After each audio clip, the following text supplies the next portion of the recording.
10 plus 1 reasons why FMCG or CPG startups fail. 1. Product design. Many startups come up with a poor product which is based on incorrect market insights or distorted beliefs on consumer behavior. This sets them up for failure from the start, as either there is no consumer demand for the product or the demand is already well met by entrenched competitors. 2. Retailer rejection. Even with a relevant and well-designed product, a number of startups do not put a compelling proposition for the retailer to place the product on shelf. The ones who succeed here with a retailer of size generate enough cash flow to survive and build further. Many perish at this point of rejection. Designing a great product and selling into a major retailer are two separate skill sets. 3. Pricing fail. Too high and the consumer rejects it. Too low and your burn rate is unviable. Incorrect pricing based on product cost rather than detailed market analysis is a common reason. Market analysis in FMCG is not as simple as just walking down to your local supermarket and seeing the shelf price of potential competitors.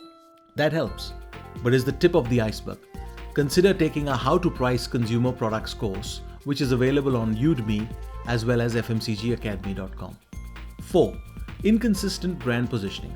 In desperation, some startups try to be everything to everyone. A consistent and relevant brand positioning has many short and long-term benefits. 5. Bad advice. Listening to your neighbor or your mum for business advice is good. Acting on it without thought can be fatal. Further, there are a number of incubators, accelerators, startup gurus, university professors who are happy to advise and mentor your business. Most of them do not have practical FMCG experience and have never launched a brand, successfully written and executed a marketing strategy, analyzed a category in depth, or achieved retailer buy-in through an insightful presentation. Meet them, evaluate them, and select carefully. 6. Thin margins. This can be a death knell when impacted by competitors and is a bigger issue when the innovation is weak. Big brands can price promote heavily during the new entrant launch to prevent trial if products are substitutable. With thin margins, there is little leeway to move for the new entrant. Either drop price to match a bigger competitor and lose money, which is fine if they have enough investment backing them, or simply fail to take off. 7. Constant pivoting.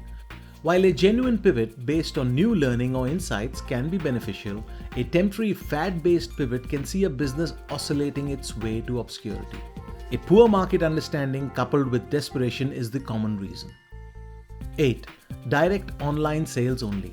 A few startups have succeeded, like Dollar Shave Club, by selling directly online only.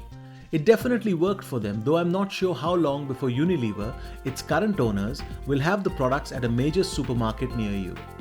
Single self-managed site selling works very rarely. It requires a unique competitive environment to work well, and most do not have the funds to advertise and drive site traffic, or their product and offer are not creative or relevant enough to go viral without a substantial investment. Misaligned advertising. From both the creative and a media point of view, and this problem is not unique to startups. If the brand is targeting young urban professionals between the ages of 20 and 35, then the advertising cannot look like it was made for 15-year-olds. And in targeting that segment, if all your advertising is placed on television or print newspapers, who nobody really reads, rather than social media and mobile, your brand will probably suffer. 10. Competition is better. That is how simple it can be. Better price, better features and benefits, better quality, better known brand, better visibility on shelf. A novice-like comparative analysis can lead to self-imagined product benefits, which the consumer or retailer simply don't see or agree with. 11. Poorly designed packaging. This is surprisingly more common than one should see.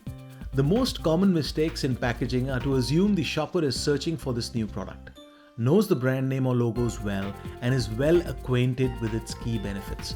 Sorry, the consumer is not looking or interested in your product. That has to be the underlying assumption. There are too many designs that hide more than they communicate.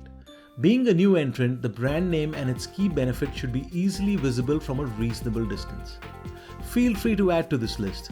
And to gain more practical knowledge, stay on FMCG Academy on YouTube.